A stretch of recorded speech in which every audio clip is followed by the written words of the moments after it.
जीने की राह भूमिका। Introduction way of living Hindi. जीने की राह पुस्तक घर घर में रखने योग्य है। इसके पढ़ने तथा अमल करने से लोक तथा परलोक दोनों में सुखी रहोगे। पापों से बचोगे, घर की कलह समाप्त हो जाएगी। बहू बेटे अपने माता पिता की विशेष सेवा किया करेंगे। घर में परमात्मा का निवास होगा। भूत प्रेत पितर भैरव बेताल जैसी आत्माएं उस परिवार के आसपास नहीं आएंगी। देवता उस भक्त परिवार की सुरक्षा करते हैं। अकाल मृत्यु उस भक्त की नहीं होगी जो इस पुस्तक को पढ़कर दीक्षा लेकर मर्यादा में रहकर साधना करेगा। इस पुस्तक को पढ़ने से उजड़े परिवार बस जाएंगे। जिस परिवार में ये पुस्तक रहेगी, इसको पढ़ेंगे, जिस कारण से नशा अपने आप छूट जाएगा, क्योंकि इसमें ऐसे प्रमाण हैं जो आत्मा को छू जाते हैं।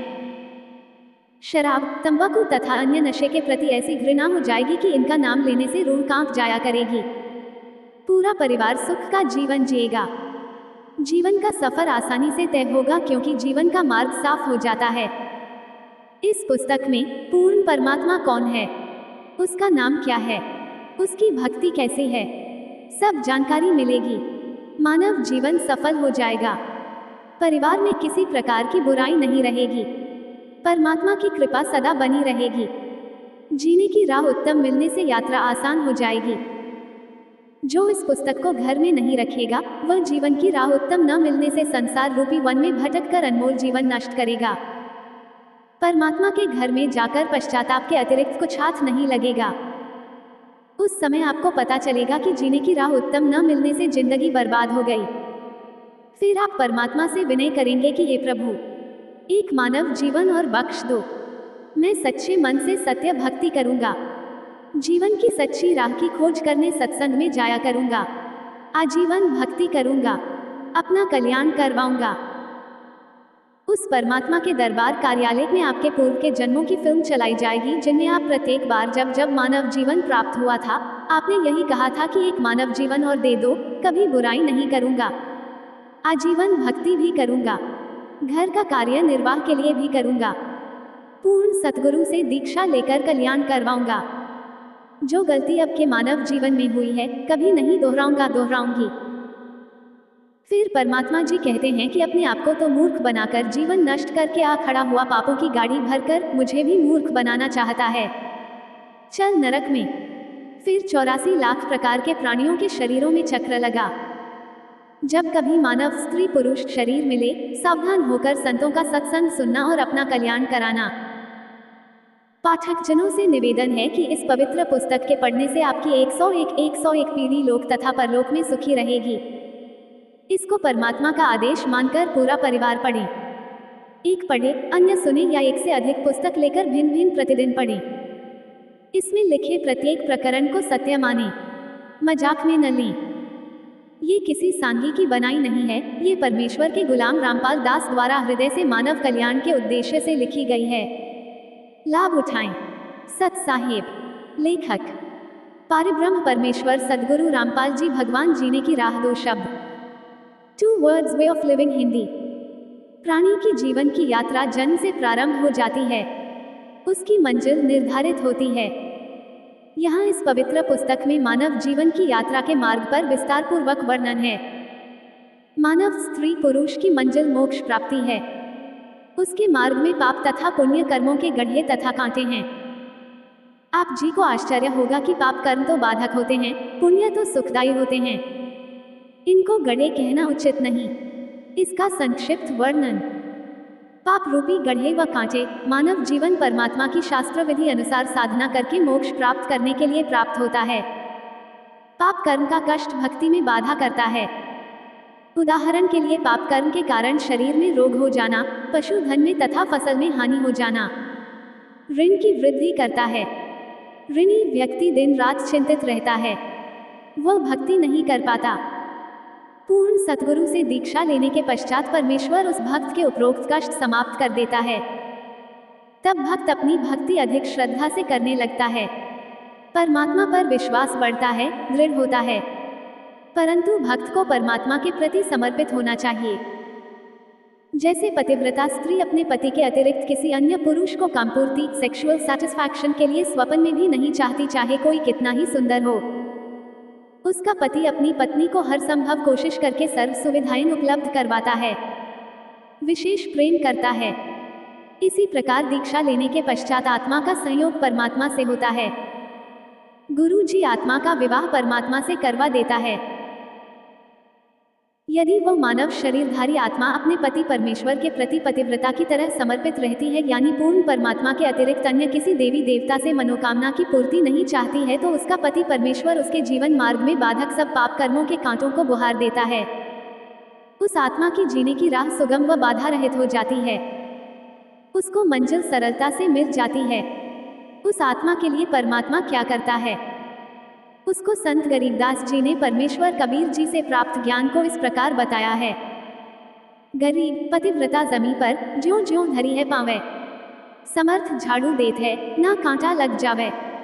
कबीर परमेश्वर जी ने कहा है कि कबीर साधक के लक्षण कहूँ, रहे ज्यों पतिव्रता नारी। कह कबीर परमात्मा को लगई आत्मा प्यारी। पतिव्रता के भक्ति पथ को आप साफ करे करतार। आन उपासना त्याग दे सो पतिव्रता पार। भक्ति करने से पाप नष्ट हो जाते हैं, जो भक्ति की राह में रोड़े बनते हैं। कबीर जब ही सत्यनाम हृदय धरो भयो पाप को नाश। जैसे चिंगारी अग्नि की पढ़े पुराने घास। इसलिए पूर्ण गुरु से दीक्षा लेकर प्रत्येक स्त्री पुरुष बालक 3 वर्ष के पश्चात वृद्ध युवा को भक्ति अवश्य करनी चाहिए। पुण्य भी भक्ति की राह में बाधक है। पूर्व जन्म के पुण्यों के कारण घर में धन होता है, सर्व सुविधाएं होती हैं। किसी को राजपद प्राप्त होता है, जो भक्ति में बाधक होता है। वह सुख उसको परमात्मा से कोसों कई किलोमीटर दूर कर देता है। ऐसा सुख भी जीने की राह में रोड़ा है। परमात्मा प्राप्ति की मंजिल को दूर कर देता है। कबीर सुख के माथे पत्थर पड़ो नाम हृदय से जावे। बलिहारी व दुख के जो पल पल नाम रटावे। एक धनी व राजपद प्राप्त व्यक्ति को परमात्मा की कथा सुनाने की कोशिश करके देखें, उसकी बिल्कुल रुचि नहीं बनेगी। दूसरी ओर पाप कर्मों की मार झेल रहे व्यक्ति को परमात्मा चर्चा सुनाएं, उसे बताएं कि परमात्मा सर्व कष्ट दूर कर देता है। आप परमात्मा की भक्ति किया करो। देखो, अपने गांव का अमुक व्यक्ति उस संत से दीक्षा लेकर सुखी हो गया। वह भी आपकी तरह कष्ट में था, तो वह दुखी व्यक्ति भक्ति पर लग जाता है। उसके लिए वह दुख वरदान बन गया। जो सुखी है उसको कैसे समझाएं, उसके पास तो पुण्यों की मलाई पर्याप्त है। वह धनी व्यक्ति अपने पुण्यों को खा खर्च कर खाली होकर तथा पापों की मालगाड़ी भरकर मृत्यु उपरांत परमात्मा के दरबार में मुंह लटकाकर भयभीत होकर जाएगा। कुत्ते गधे सुअर के जन्म पाएगा। इसके विपरीत दुखी निर्धन व्यक्ति परमात्मा की भक्ति करके दान धर्म करके वर्तमान जीवन में भी सुखी हो जाएगा। पाप कर्मों से बचकर पुण्यों की मालगाड़ी भरकर भक्ति धन का धनी होकर परमात्मा के दरबार में निर्भय होकर जाएगा। परमात्मा सीने से लगाएगा, उस भक्त को मोक्ष देकर सदा सुखी कर देगा। यदि धनी राज्य पद प्राप्त सुखी व्यक्ति भी भक्ति पर लग जाए तो उसका तो कार्य बना बनाया है, मोक्ष में कोई अड़चन नहीं है। प्रश्न: एक सज्जन पुरुष ने कहा कि मैं कोई नशा नहीं करता, सब बुराइयों से दूर हूँ, दूसरे की बहन बेटियों को अपनी समझता हूँ, कोई पाप नहीं करता, मुझे भक्ति की कोई आवश्यकता नहीं है।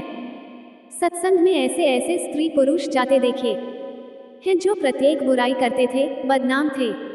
उत्तर: जैसे 2 एकड़ जमीन है, 1 एकड़ को बहाकर संवार रखा है, यानी उसके झाड़ बोझड़े घास काटकर हल या ट्रैक्टर से बाह गुड़ाई करके साफ सुथरा कर रखा है और बीज बोया नहीं। दूसरे एकड़ जमीन में सब खरपतवार झाड़ बोझड़े तथा घास अड़ा खड़ा है, तो दोनों ही व्यर्थ हैं। यदि दूसरे एकड़ को किसी ने संवार कर साफ करके गेहूं बो दिया और पहले साफ किए में कुछ नहीं बोया, तो दूसरा उस पहले वाले से कई गुना उपयोगी अच्छा है, जिसको संवार कर छोड़ दिया, बीज बोया नहीं। इसलिए यदि आप विकार बुराई रहित हैं तो आप जी को भक्ति बीज बोना पड़ेगा, तभी आप जी के शरीर रूपी जमीन का लाभ होगा। जो बुराई करते थे उनको ज्ञान हुआ और बुराई त्याग कर भक्ति करते हैं, तो उन्होंने अपनी जीने की राह बदल ली, साफ कर ली, मंजिल निकट हो गई। आप आगे पढ़ेंगे कि एक वैश्या ने कबीर परमात्मा जी का सत्संग सुना और अपनी राह बदल ली तथा नाम दीक्षा लेकर सत्संग में जाने लगी। नगर के लोगों को अच्छा नहीं लगा, मुंह जोड़कर बातें बनाने लगे कि कबीर के सत्संग में बदनाम औरतें जाती हैं, ये अच्छे संत नहीं हैं। सब ऐसे ही लोग लुगाई इसके सत्संग में जाते हैं। अपनी बहन बेटियों को वहां मत जाने देना। यह विचार लोगों के सुनकर कुछ भक्त भी गुरुजी से गांव वालों की भाषा बोलने लगे। तब परमेश्वर कबीर जी ने बताया कि कुष्ठी हो संत बंदगी कीजिए, जे हो वैश्या को प्रभु विश्वास चरण चित दीजिए।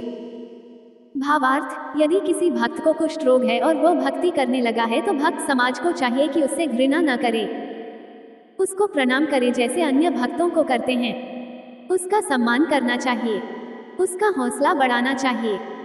भक्ति करने से उसका जीवन सफल होगा, रोग भी ठीक हो जाएगा।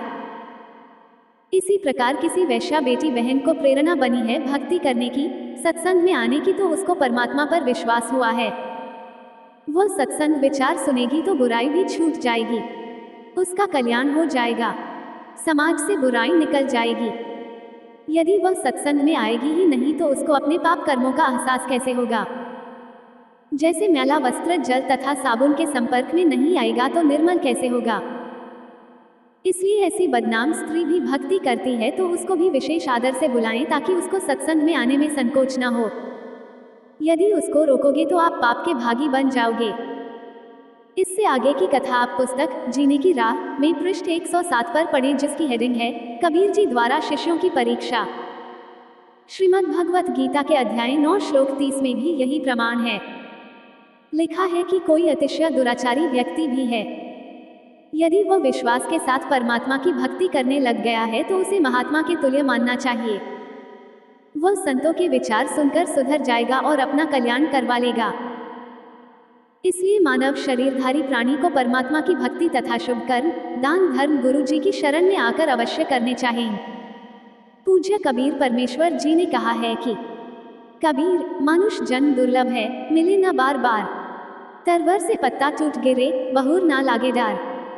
भावार्थ, कबीर परमात्मा जी ने समझाया है कि हे मानव शरीरधारी प्राणी, यह मानव जन्म स्त्री पुरुष बहुत कठिनता से युगों पर्यंत प्राप्त होता है, ये बार बार नहीं मिलता। इस शरीर के रहते रहते शुभ कर्म तथा परमात्मा की भक्ति कर, अन्यथा ये शरीर समाप्त हो गया तो आप पुनः इसी स्थिति यानी मानव शरीर को प्राप्त नहीं कर पाओगे। जैसे वृक्ष से पत्ता टूटने के पश्चात उसी डाल पर पुनः नहीं लगता, इसलिए इस मानव शरीर के अवसर को व्यर्थ न गवा। कबीर जी ने फिर कहा है कि कबीर, मनुष्य जन्म पाईकर नहीं रटेम हरि नाम, जैसे कुआं जल बिना बनवाया क्या काम। भावार्थ, मानव जीवन में यदि भक्ति नहीं करता तो वह जीवन ऐसा है जैसे सुंदर कुआं बना रखा है। यदि उसमें जल नहीं है या जल है तो खारा पीने योग्य नहीं है। उसका भी नाम भले ही कुआं है, परंतु गुण कुएं वेल वाले नहीं हैं। इसी प्रकार मनुष्य भक्ति नहीं करता तो उसको भी मानव कहते हैं, परंतु मनुष्य वाले गुण नहीं हैं। पूर्व जन्मों में किए शुभ अशुभ कर्मों तथा भक्ति के कारण कोई स्वस्थ है, वह अचानक रोगी हो जाता है और लाखों रुपए उपचार पर खर्च करके मृत्यु को प्राप्त हो जाता है। कोई जन्म से रोगी होता है, आजीवन कष्ट भोगकर मर जाता है। कोई निर्धन होता है, कोई धनवान ही जन्मता है। किसी के लड़के लड़की होते हैं तो किसी को संतान प्राप्ति नहीं होती, किसी को पुत्री पुत्री ही संतान होती है, चाहने पर भी पुत्र नहीं होता। ये सब पूर्व जन्मों के कर्मों का फल मानव भोगता है। जब तक पुनः भक्ति प्रारंभ नहीं करता तो तब तक पूर्व वाले संस्कार ही प्राणी को प्राप्त होते हैं। जिस समय पूर्ण सतगुरु से दीक्षा लेकर मर्यादा से भक्ति करने लगता है तो शुभ संस्कारों में वृद्धि होने से दुख का वक्त सुख में बदलने लग जाता है।